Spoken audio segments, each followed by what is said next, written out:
બોન ઓર joint આપણા શરીરના સૌથી સ્ટ્રોંગેસ્ટ પાર્ટ છે. એના ઉપર જો અટેક થયો હોય તો તમારે સૌથી સ્ટ્રોંગેસ્ટ અને સૌથી હાઈએસ્ટ પ્રોટેક્શન જોઈએ. સમજો કે 50% પોપ્યુલેશન કે 80% પોપ્યુલેશન બેક્ટેરિયાની કિલ થાય, પેશન્ટને ફીલ ગુડ થાય, પેશન્ટને એવું લાગે કે હવે મને મટી ગયું. હવે એને જે મનનો આભાસ થાય એ ખાલી ક્લિનિકલ સિમ્ટમ્સ હોય, બટ બરાબર. જો જડથી અંદર ક્લિયર ના થાય તો એ પાછો ગ્રો કરવાનો જ છે, કારણ કે બેક્ટેરિયા લિવિંગ છે. બોન એન્ડ જોઈન્ટ ઇન્ફેક્શનમાં બહુ એન્ટિબાયોટિક્સ આપવી પડતી હોય છે. અમુક કેસીસ અમે પણ જોયા છે કે 5 દિવસ ઇન્જેક્શન આપ્યા હોય, અમુક કેસીસ એવા પણ જોયા છે કે 2 અઠવાડિયા ઇન્જેક્શન આપ્યા હોય, અને અમુક એવા પણ જોયા છે કે 2 મહિના ઇન્જેક્શન આપવા પડ્યા હોય. શું આટલી લાંબી એન્ટિબાયોટિક થેરાપી શું નેસેસરી છે? એકવાર ઇમ્પ્લાન્ટ નાખ્યું ને ઇન્ફેક્શન થાય, શું આપણે બધા પેશન્ટને એ રીતની ટ્રીટમેન્ટ આપવી જરૂરી છે કે ના આપો તો પણ ચાલી જાય? ના, એકચ્યુઅલી પ્રોટોકોલ ને ગાઈડલાઇન્સ પ્રમાણે જેમ આપણને ખબર છે કે બોન ઓર જોઈન્ટ આપણા શરીરનો સૌથી સ્ટ્રોંગેસ્ટ પાર્ટ છે. એટલે જે સ્ટ્રોંગેસ્ટ પાર્ટ હોય ડેફિનેટલી એના ઉપર જો અટેક થયો હોય તો તમારે સૌથી સ્ટ્રોંગેસ્ટ અને સૌથી હાઈએસ્ટ પ્રોટેક્શન જોઈએ, જે આપણે એન્ટિબાયોટિક્સ હોય. અને બરાબર. એને એટલું ડીપ ઉતરવા માટે એટલો સમય આપવો પડે. એના કારણે it is a rule or it is a dictum કે આઈડિયલી કોઈ બી બોન કે જોઈન્ટ ઇન્ફેક્શન જો ડોક્યુમેન્ટેડ અને એકદમ ક્લિયરલી આઈડેન્ટિફાઈડ હોય તો એને 4 to 6 weeks of antibacterial treatment તો જરૂરી જ છે. અને ઘણીવાર જો તમે ઇમ્પ્લાન્ટ તમારે એમાં નાખવાનો હોય અને ન નીકળી શકતો હોય તો 4 to 6 વીક્સના બદલે 8 વીક્સ, એટલે અમુકવાર 2 મહિના બી ઇન્જેક્શન્સ આપણે આપવા પડતા હોય છે. ઘણા બધા પેશન્ટ અને ટ્રીટમેન્ટ આપણે આપતા હોય તો રિલેટિવ નાસીપાસ થઈ જાય, અથવા તો ડૉક્ટર બદલી નાખે, અથવા તો અડધી ટ્રીટમેન્ટ લે. જેમ કે 15 દિવસ ઇન્જેક્શન આપ્યા ને પછી જાતે બંધ કરી દીધા, અને બીજા 15 દિવસ પછી તમને મળવા આવ્યા. તમે કીધું હોય કે મને મહિને કે 20 દિવસે મળજો, પણ 10 દિવસે જાતે દવાઓ બંધ કરી દીધી. સો આ હાફ ટ્રીટમેન્ટ કદાચ કોઈ કરે તો શું પ્રોબ્લેમ થઈ શકે? હાફ ટ્રીટમેન્ટ કરવાથી ઓબ્વિયસલી જે બેક્ટેરિયા છે ને એ બેક્ટેરિયા અંદર પૂરેપૂરો ક્લિયર થાય નહીં. સમજો કે 50% પોપ્યુલેશન કે 80% પોપ્યુલેશન બેક્ટેરિયાની કિલ થાય, પેશન્ટને ફીલ ગુડ થાય, પેશન્ટને એવું લાગે કે હવે મને મટી ગયું. હવે એને જે મનનો આભાસ થાય એ ખાલી ક્લિનિકલ સિમ્ટમ્સ હોય, બટ બરાબર. જો જડથી અંદર ક્લિયર ના થાય તો એ પાછો ગ્રો કરવાનો જ છે, કારણ કે બેક્ટેરિયા લિવિંગ છે. અને તમે એના ઉપર બોમ્બ નાખો, બરાબર, પણ 20% પોપ્યુલેશન જો બચી ગઈ તો એ નેક્સ્ટ જે પ્રોબ્લેમ કરશે એ 2 કરશે. એક કે મ્યુટેશન થઈને રેઝિસ્ટન્સ થશે, ઓકે. એટલે જે દવા તમારી ઓલરેડી પહેલી જે તમે કામ કરે ચાલતી હતી, એ કામ નહીં કરે. ઓબ્વિયસલી આપણે એ ચૂઝ કરીશું કે થોડી સસ્તી દવા હોય ને સારી હોય, એટલે આપણું ફર્સ્ટ લાઈન વેપન ફેલ થઈ જાય. એટલે એનું રેઝિસ્ટન્સ થઈ જાય, એટલે એ દવા કામ ન કરે, અથવા એની સાથે આપણે બીજી 2 દવાઓ એડ ઓન કરીને આપવી પડે, એટલે ખર્ચો વધે, દવાની સાઈડ ઇફેક્ટ્સ વધે. બીજી વસ્તુ કે જે લોકલ એરિયા છે, કે જે બોન છે, જે હેલ્ધી બોન હોય, જેને આપણે જિંદગીભર જેના ઉપર સપોર્ટથી ચાલવાનું હોય, એ બોન વીક થઈ જાય. બોન વીક થાય અને એમાં અમુકવાર પેશન્ટ્સને પેથોલોજીકલ ફ્રેક્ચર્સ બી થયેલા છે. જે બોનને આપણને સપોર્ટની જરૂર હોય એમાં ઉલટા ક્રેક થઈ જાય વીક બોનમાં. તમારા કયા ક્રાઇટેરિયા છે કે જેનાથી તમે નક્કી કરો કે ભાઈ બસ now it is over, treatment is cured, અને આ જોઈન્ટને કે આ બોનને હવે now it is prepared for a holiday period?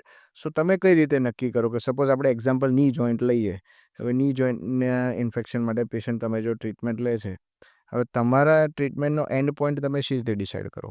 જેમ મેં તમને કીધું ને કે એક તો ક્લિનિકલ ટ્રાયલ્સની સાથે પ્રોટોકોલ ડિફાઇન્ડ હોય કે આટલા આટલા ટાઈમ સુધી આપણે દવા આપવાની હોય. એ દવા જ્યારે ચાલતી હોય ત્યારે અમે બે વસ્તુ જોતા હોઈએ કે એ દવાનો કોઈ સાઈડ ઇફેક્ટ નથી અને એ દવાનો ઇફેક્ટ સારો થાય. હવે જે બરાબર. ઇફેક્ટ સારો થાય એમાં 3 ફેક્ટર્સ હોય. એક હોય ક્લિનિકલ, કે પેશન્ટને બધું ફીલ ગુડ થાય છે, પેઇન જતો રહ્યો, સ્વેલિંગ જતો રહ્યો, પેશન્ટની મૂવમેન્ટમાં કોઈ પ્રોબ્લેમ નથી, ને પેશન્ટ ગ્રેજ્યુઅલી એના બીજા લિમ્બની જેમ એ ધીમે ધીમે ચાલતો હોય, દુખાવો ઓછો થઈ ગયો. થઈ ગયો. That is one clinical thing.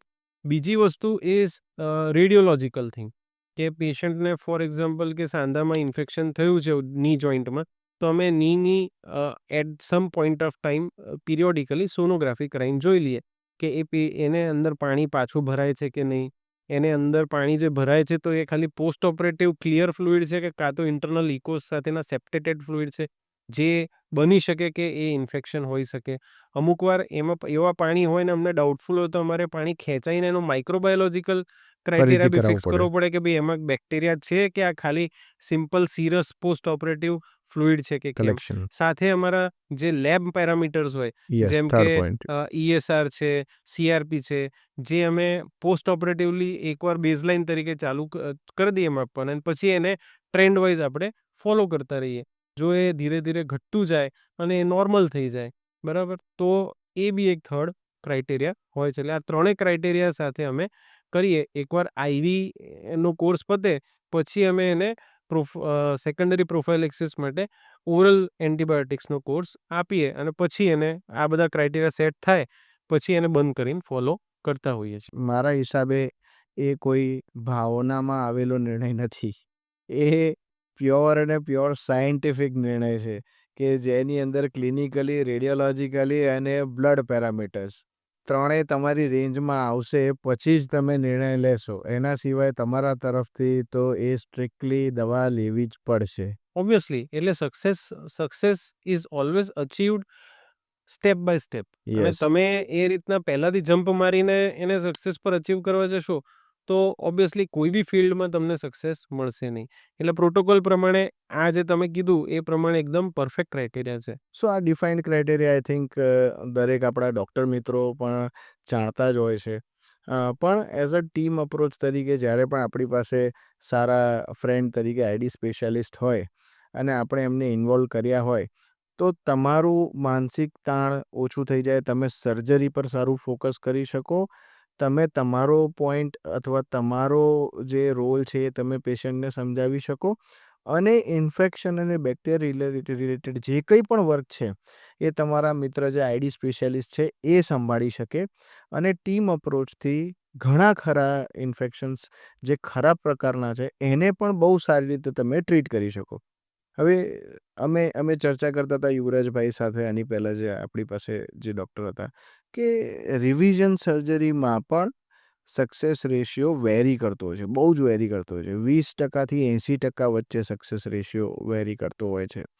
હવે જ્યારે પણ ઇન્ફેક્શન થયું, તમે એને દવા આપી, એને તમે મટાડી દીધું, પછી તમે બ્રેકનો પીરિયડ આપ્યો, જેમ કે હોલિડે પીરિયડ આપ્યો, જેમાં આપણે કોઈ એન્ટિબાયોટિક આપી નહીં.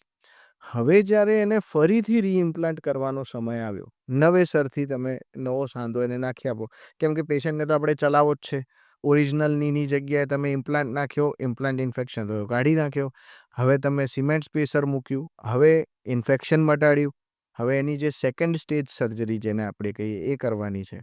તો એ વખતે સર્જરી પહેલાં આપણે શું ધ્યાન રાખવું જોઈએ? કયા પેરામીટર્સ પછી આપણે નક્કી કરી શકાય કે ના, આની સેકન્ડ સ્ટેજ સર્જરી હવે કરી શકાશે એમ? આ જે પ્રોટોકોલ છે એ પ્રમાણે જેમ તમે કીધું પહેલાં ઇન્જેક્શન્સ પત્યા, પછી ટેબ્લેટ્સ પતી, પછી જે હોલિડે પીરિયડ આવ્યો, એટલે હોલિડે પીરિયડ ચાલુ થતાં પહેલાં અમે એક બેઝલાઇન CRP કરતા હોઈએ છીએ. ઓકે. એ CRP નોર્મલ હોય પછી અમે 10-10 દિવસે એને આખા હોલિડે પીરિયડમાં 3 કે 4 વાર CRP લેવલ્સ કરાવીએ.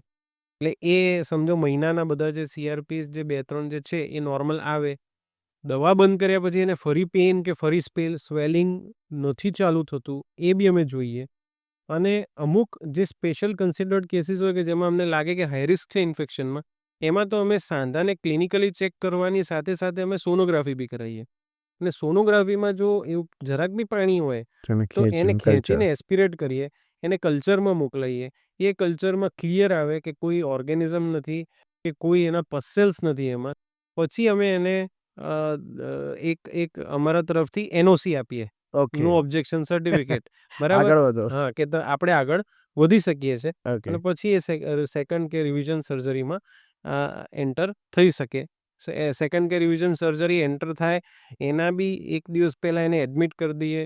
જૂના એન્ટિબાયોટિક્સ આપણે રિસ્ટાર્ટ કરીએ અને એના કવરમાં આપણે ઇન્જેક્શન કવરમાં આપણે નવો સાંધો નખાઈએ.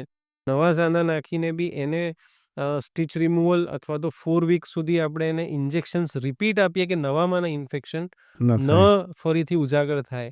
અને એના પછી એને ટેબ્લેટ્સ ઉપર આપીને ફોલો કરતાં આખો કોર્સ પતાવીએ તો સેકન્ડ કે જે રિવિઝન, ટીકેઆર કે ની રિપ્લેસમેન્ટ છે ઇન એન ઇન્ફેક્ટેડ સાઇટ, એ આપણે સક્સેસફુલી ઇન્ફેક્શન ફ્રી અચીવ કરી શકીએ. સપોઝ તમે એકવાર એનઓસી આપી દીધું અને પછી હું સર્જરીમાં ગયો, તો અમારો ક્રાઇટેરિયા શું છે કે even in second stage surgery, orthopaedic surgeons criteria કહું છું, નોટ માઇન્ડ, અને આ સ્ટાન્ડર્ડ ક્રાઇટેરિયાઝ છે, well defined in journals scientifically. So what we do કે અમે સુપરફિશિયલ ડીપ કલ્ચર્સ એ વખતે પણ ફરી મોકલતા હોય છે, અને હા, યસ. મલ્ટિપલ કલ્ચર્સ મોકલીએ છીએ, surveillance culture. Surveillance cultures, yes. આપણે મલ્ટિપલ કલ્ચર્સ મોકલીએ છીએ. પરફેક્ટ. હવે એના આપણે 6 ડિફરન્ટ કલ્ચર્સ મોકલ્યા.